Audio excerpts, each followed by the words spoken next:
Meteorologist Rob Perillo.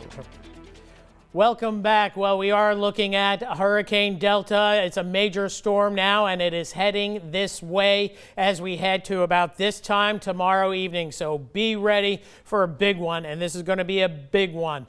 First off, though, let's take care of some local business. We've had tropical showers running across the area today. Nothing too terribly serious, but looking pretty good overall. Pretty heavy tropical showers up toward Rapides Parish, showing some lightning activity moving to the north, and this is kind of the outer fringes of the effects of our Hurricane Delta, which, by the way, now I got Brownsville radar dialed in. Here is the western part of the eye wall starting to show up here, way out here. But tomorrow will be a day where the storm gets a little bit more closer to the Corpus Christi and the Houston Doppler radar, so we'll be able to track it more on radar, and it's going to be a radar-heavy day tomorrow as we'll be watching those tropical rain bands as they approach the area. Now, this is a 6-hour loop. You could see an eye trying to show up earlier today. Now it's being obscured a little bit, but nonetheless, this has been an intensifying storm. Hurricane hunters flying through here. The latest bulletin was 959 millibars, but they found 957 on an inbound route and up to 119-mile-an-hour wind. So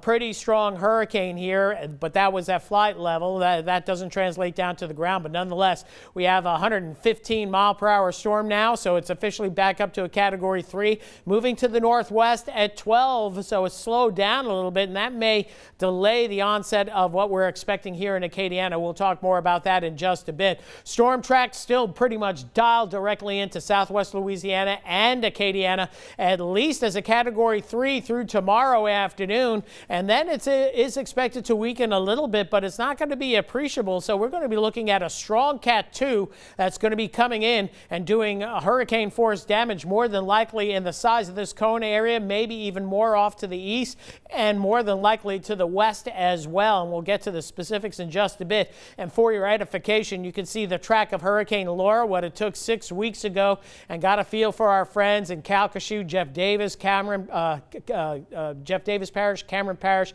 and Calcasieu Parish, and all the parishes that were impacted by Laura. Same area is going to get directly smacked as well by whatever eye wall moves on through. But this time, Delta is going to be coming in more of a northeasterly direction, so we're going to get more eye wall action as you get to Lafayette, perhaps in areas just to the north and west of Lafayette. And again, this forecast track can change, and so can the intensity by one category, and the track can change another 20-30 miles either direction, so we'll have to watch for that. Big news is the potential storm surge shifting back to the west all the way to Rockefeller Refuge to Morgan City, 7 to 11 feet. All the areas shaded in orange and red are going to be inundated with water. So if you are in the storm surge zone, you have to absolutely evacuate. I heard folks want to stick around around the Delcom area, but if you're north of the railroad tracks, fine.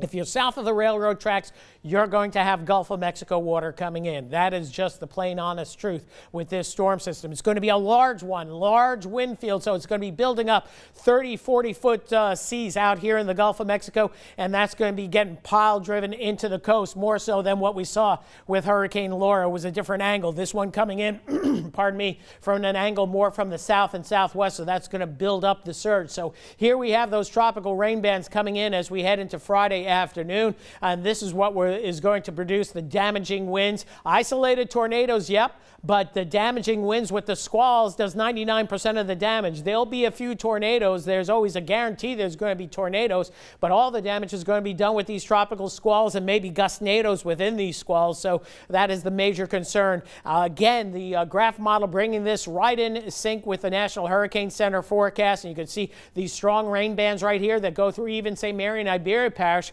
could certainly produce up to 80 to 100-mile-an-hour winds, and that's in the forecast, and that's what this model is going with as well. Again, by tomorrow evening, this model looks to be a little bit fast. We'll see on the timing, but it's been on fairly good on the last several hurricanes, as you heard me talk about for quite a while now. By midnight, Saturday night, things will be improving nicely, and we will see sunshine as we get into Saturday, maybe a few sporadic showers. So here's the graph wind forecast, Gus, and this is what the higher end of what we could expect. This is not a guarantee that you're going to see it, but this model, it runs a little hot, but did verify on a number of spots in around the Lake Charles area where it called for 120, 130 mile-an-hour gusts. Well, it's got 120 gusts down along the coast, and we could certainly see that if this storm is still a Category 3 storm. So again, this is what we have to plan for. Let's hope we don't see these numbers, but notice even the numbers in Lafayette getting over 100 miles an hour, pushing 100 miles over towards Sippermore Point for sure, because you're going to have winds coming onshore. New Iberia at 97.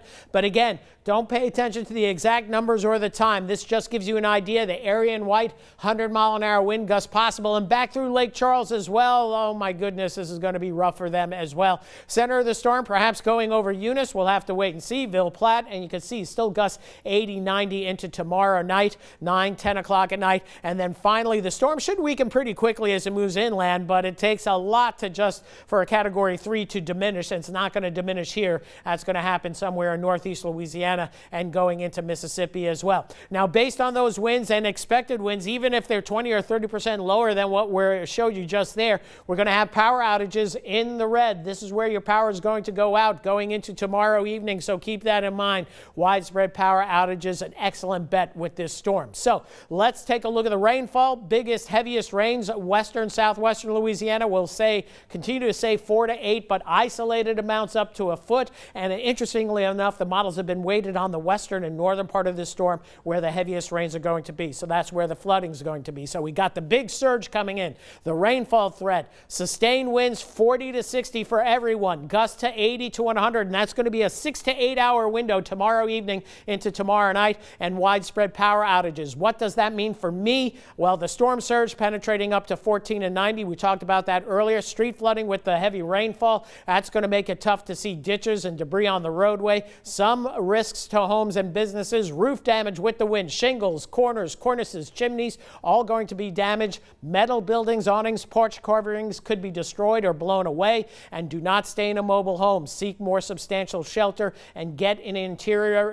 establish a safe room in your home. That is very important. I'm getting the wraps. I got to get out of this, but we'll talk more coming up more extensively coming up at 7 with a full Facebook Live. But the bottom line, 100% chance of rain tomorrow and 100% chance we're going to have hurricane conditions here in Acadiana.